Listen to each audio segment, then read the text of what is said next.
Now on to Erik, who's going to talk a little bit about C2PA. And Erik, going to turn things over to you. Thank you so much, Rob. And you really set it up for me really nicely about, publishers kind of taking their own destiny into their hands. It's part of the reason why I'm here and using, content authenticity and provenance as that backbone, essentially. C2PA at a very, it's an acronym. It's C2PA.org. It stands for the Coalition for Content Provenance and Authenticity. And it's a standards organization that's backed by BBC, New York Times, Google, Meta, Microsoft, OpenAI, Adobe, and several others about how do we embed machine-readable cryptographic data into images, video, audio, and text. And if we could go to the next slide, that would be great. So there's a really huge problem right now, especially with the advent of artificial intelligence being so easily accessible. There's lots of websites just generating websites that are just, MFA. They're there to try and grab revenue, and they're just AI slop, and they're out there. And brands are really concerned about brand identity and brand safety. So, for example, Coca-Cola doesn't necessarily want to put their ad next to AI-generated deepfaked content that might be political or tie back to some unknown news source, for example. And without machine-readable a signal, knowing that this is legitimate publisher content, buyers can't separate your content from either just online scraped archival content or AI generated slop content that might be low value. So essentially, currently there's not really a source signal. So if your content gets copy and pasted or scraped or it goes into Common Crawl or something, it no longer links back to you and your organization. So buyers that are putting for that content as well for like training as well as placing ads don't have a way of verifying that this is legitimate publisher content, is high value content to train on, for example. So that is the source. There's also, I believe I kind of combine these two, premium signal. So if people that are looking to place ads on your website don't have a way to know that this is legitimate news content or publisher content, or just legitimate content in general, it looks the same, and they don't really have a way of knowing. And similarly, if your content is used by somebody else downstream, with or without your knowledge, there's no embedded proof into that content that it was your content. So C2PA fundamentally changes these issues. It's a machine readable way to embed license and rights information as well as organizational identity, even if you want to go so far and say, this specific journalist wrote an article, for example, you could do that. So when it gets copy pasted or scraped or it goes into some other database, the proof that it comes from your organization follows that actual content itself, which really changes the legal landscape that we find ourselves in between large media companies and frequently artificial intelligence companies. There's over 40 lawsuits about this right now. I essentially, there's two different things. One is being able to prove that this is legitimate news content and to be able to prove that it comes from you. And the other one is, and using that proof to both assist in licensing and also for the ad tech ecosystem, which we're working with. And if we could go to the next slide, that'd be great. So how does this provenance signal enter the bid stream? Like, how do buyers know that this content's your content for either placing ads or for licensing that content on whichever platform that you might want to license it? So the first step would be to sign your content. So typically, content is signed when it is created or when you hit publish, and it goes out onto the internet, and that signal gets embedded into the content itself. So as it moves around, like I said, it follows that content. And this goes into all text images, video, and audio that are on your web pages or archives. And then the next step is, and this is more for the ad tech audience in the room, is detecting the signal using something like Prebid's header. So we created a RTD module that will read these signals to inject this provenance into the bid stream. So for example, Prebid will just read the provenance signal on page load and have a caching layer there, and there's very little lift for publishers. It's a one-line config in your Prebid setup. So it's pretty easy to switch on there. And then that signal travels to SSPs and DSPs. So the verification is passed in the bid request, and every buyer can see that in the auction. And then when it comes to the revenue side of things, buyers can now bid on authentic inventory, which is a basis for a potential CPM uplift, and at the very least, ad dollars coming to you over somebody else, right? Premium ad dollars. The other thing with detection as well is if your content gets, let's say, copied into Common Crawl or copied into an AI system, we're currently working on being able to verify that your content has entered that system. And then once it enters that system, knowing that it has those licensing rights associated with that content to be able to give you analytics and be able to make sure you get paid based off the C2PA signal, which, by the way, is an open source standard, and anybody could implement it for free, create their own implementation. And I know for a fact that OpenAI and Google already support C2PA, at least in their outputs for their AI systems. And they're working on reading that signal natively on the ingest. So if we could go to the next slide, that would be great. So what do publishers get for doing this? Well, CPM uplift, a differentiation signal. Authenticated inventory can give buyers a reason to bid towards verified inventory. Would you rather bid on something that you know or don't know is potentially AI generated slop, or would you rather bid on something that is legitimate news content, for example? It's also a machine readable quality signal, right? It's proof that it came from a real publisher and it's legitimate, potentially good to train on content, not some anonymous source. So it's good data for those that want to ingest it. You also have a lot stronger leverage in a court of law. So after notice is given to folks that you think are consuming your information, and you have that embedded machine readable rights in your actual content itself, which is 100% cryptographically bound from the organization, so it cannot be spoofed. Good question. And it's machine readable, which is key in a court of law. It essentially, if you were to find yourself in litigation or trying to enforce a contract, you would have cryptographic proof that somebody used your content.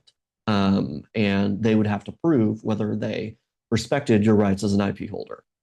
And we offer free signing for publishers with C2PA-based technology and watermarking, where you're keeping the licensing revenue when you go to license it on different platforms or with AI companies directly.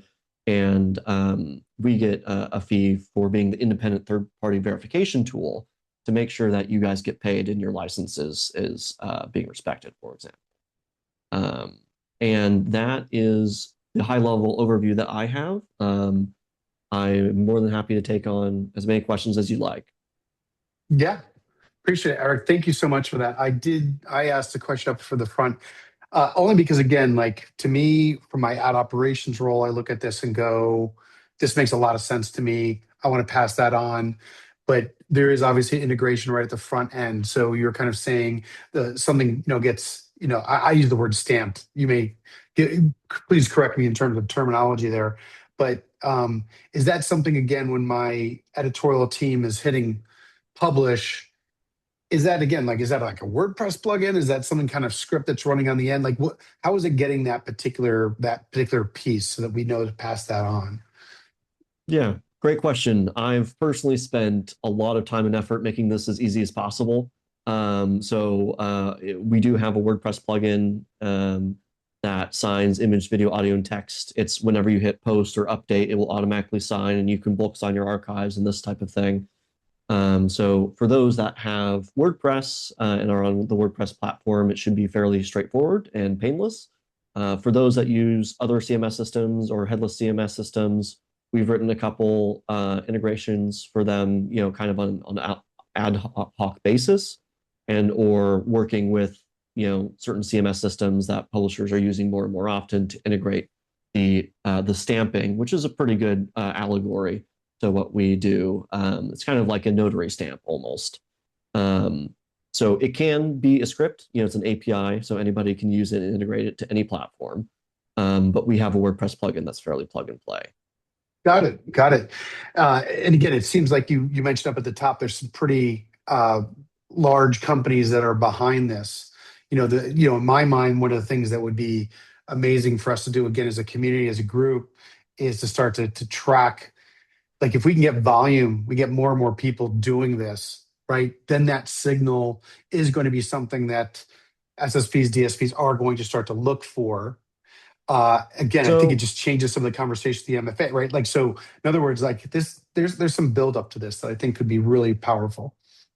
Yes, two things, really important things that you mentioned. One is the more people that start doing this, the more value there is for publishers. The more that publishers can assert, this is my legitimate content, the more and can work together with folks like RSL and others to enable group licensing and be able to prove that this is my legitimate content and I need to get paid for it, the better terms everybody gets, the better analytics everybody gets. Secondarily, oh shoot, you said, what was the second part of that question? It was just kind of like reporting on it and kind of creating again something so that we could make sure it passes on. Please go ahead. Yes. So we're also part of like a dozen standards organizations, and IPTC is one of them. And one of the gentlemen from the 4As did a presentation during the IPTC Spring Summit like a month ago.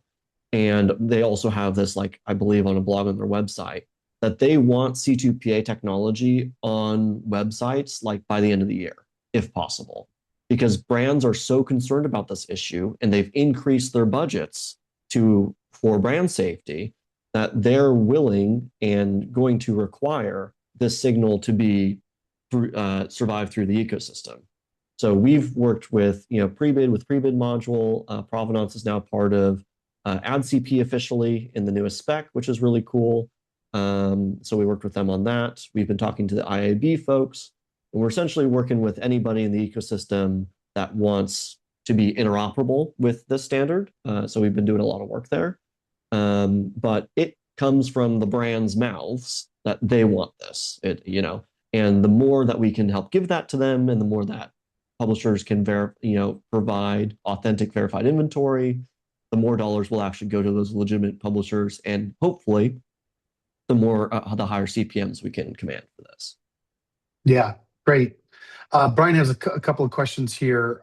Is the intent to confer reputation to the source domain, or are downstream participants expected to continuously verify content? And if it's the latter, what's the latency cost for like signature verification?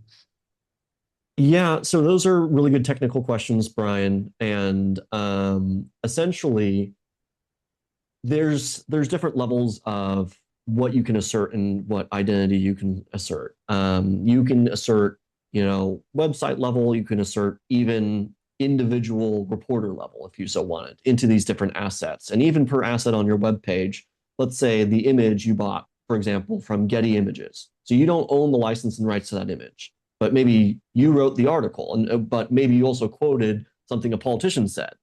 So the quote from the politician, you can't really have any license or rights over, and the image, somebody else owns the rights over. So you need a way of granularly embedding that into your content, which is essentially what we do.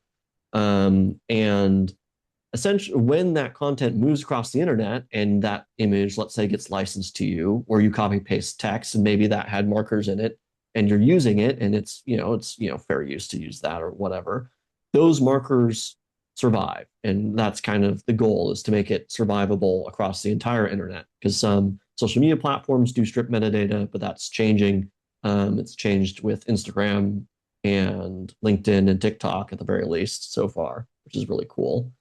And the verification is free and fairly low latency. Like we have a free Chrome plugin that doesn't even need a user account.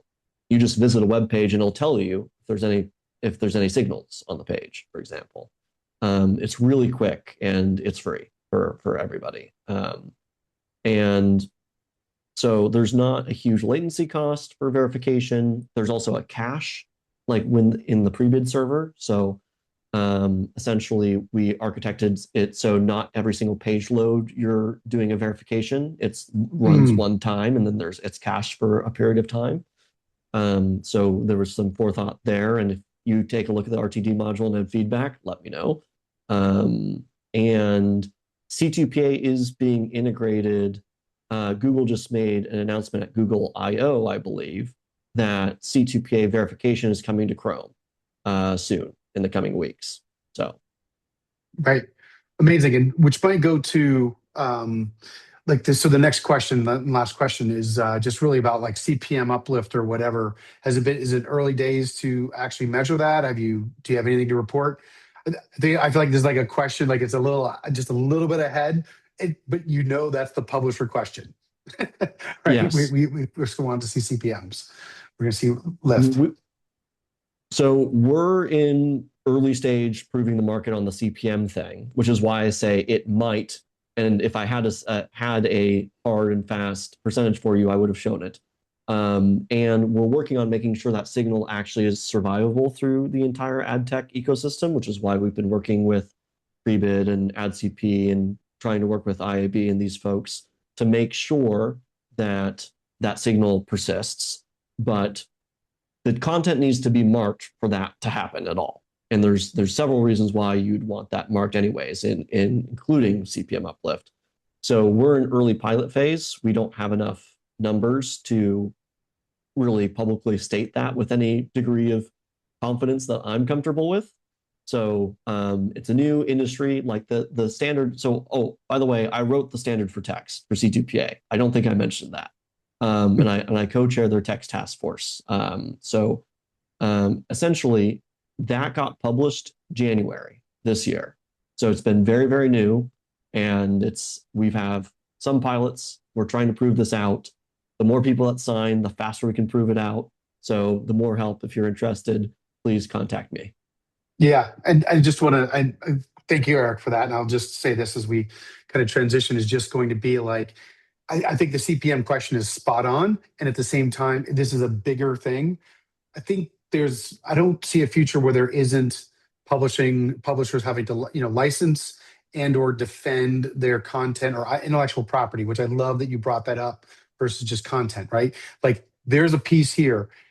Doing the work now will help you when precedent is set about where the rules are going to land, and you will have already done your work. So to me, like this is something that like seems pretty straightforward to kind of jump on. And I'm not trying to be a sales guy here. I'm not the guy in the ugly sweater that just goes like, wow, gee whiz, this is great.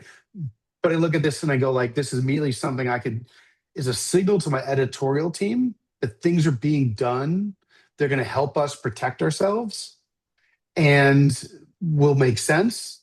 And then the fact that then we can pass that signal on will also help us push the buy side to go, why are you spending all your money on all these other tools to try to detect whether I'm real or not? Here it is. So I feel like there's some really great stuff here. There was a question that Brian had asked if you want to go into the chat and dive in there, Erik, to dive in a little bit further. You may have kind of covered it with the Chrome piece, but if you want to expand on it there. Otherwise, I'd love to kind of move on. We've got a flow going on here.